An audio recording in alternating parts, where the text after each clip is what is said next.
We are witnessing a massive shift happening right in the heart of India's government. You see, the recent inauguration of Kartavya Bhavan, it's more than just opening a new building. It's a really critical piece of a much larger puzzle, the complete transformation of the country's administrative core, known as the Central Vista Project. Okay, so here's how we're going to break it all down. First, we'll dig into the problems with the old system and why it was so scattered. Then, we'll look at the ambitious solution that is the Central Vista Project.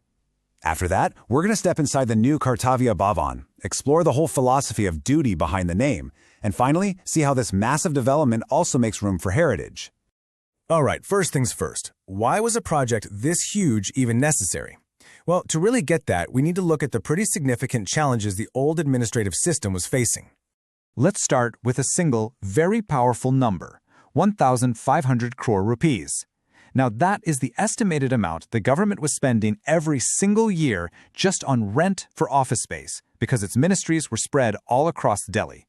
I mean, that's a staggering cost, and it really shines a spotlight on a fundamental problem. And it went way beyond just those crazy rental costs. The whole system was just inefficient. You had ministries all over the place, often in old buildings from the 50s and 70s that were frankly falling apart. This created daily headaches for coordination, drove up maintenance bills, and just wasn't a great working environment for the thousands of people trying to run the country.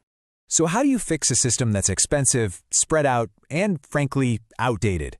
The answer was a bold new vision for governance, the Central Vista Redevelopment Project. And this slide just lays it out perfectly, doesn't it? The core idea was to take this dispersed, aging network and transform it into a single, modern hub. The new system is designed from the ground up to encourage collaboration, boost efficiency, and, of course, get rid of those massive rental bills. So, the real heart of this whole solution is the Common Central Secretariat, and the plan is incredibly ambitious. Build 10 new, interconnected buildings right along the revamped Kartavya path to bring all 51 central ministries together into one single campus for the very first time. Okay, now we get to move from the blueprints to the real thing.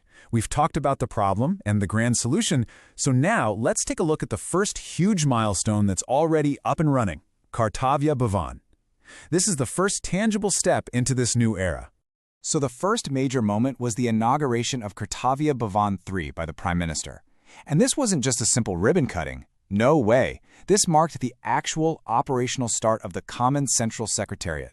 It really set the stage for a whole new age of administration. The scale here is just wow. It's all designed for how people work today.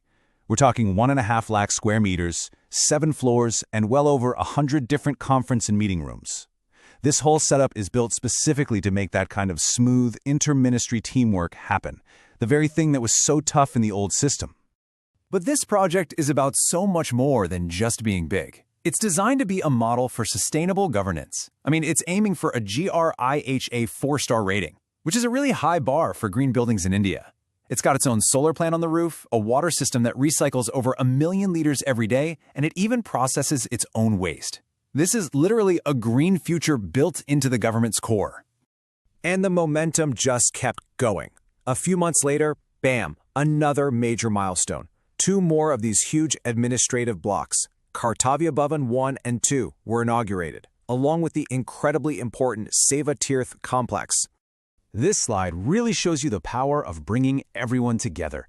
Seva Tirth, that now houses the absolute highest offices, the Prime Minister's office, the Cabinet Secretariat, the National Security Council, and right next door, the Kartavya Bhavans bring together critical ministries like finance, defense, home affairs, and external affairs, putting them side by side to make working together so much easier. But this massive redevelopment, it's about more than just concrete and steel.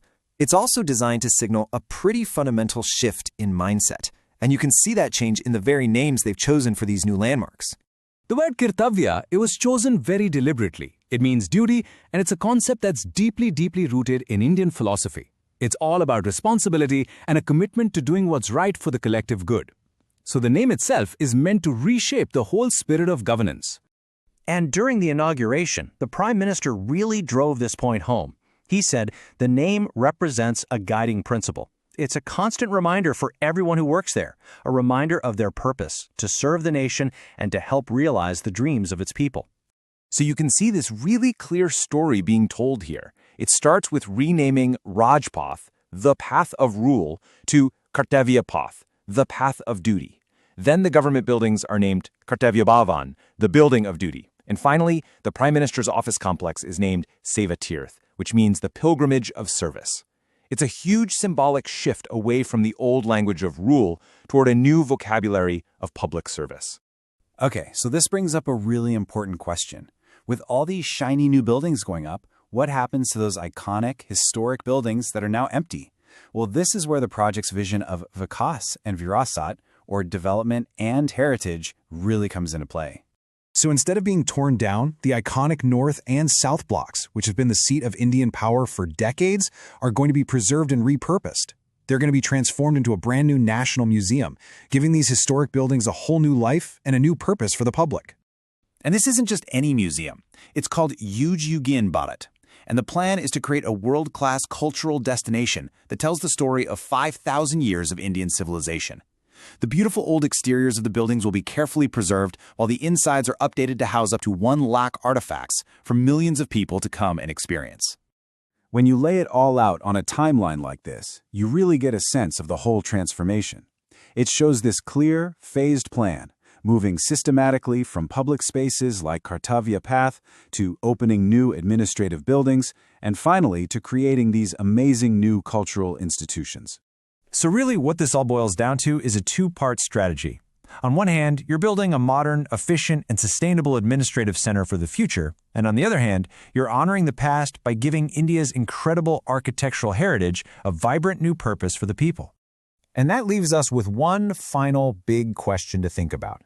We've seen the buildings, the technology, the symbolism, but beyond all the steel and glass, the real question is, how will this new environment, one that's built on a philosophy of duty and service, truly shape the culture and the future of India's governance for decades to come?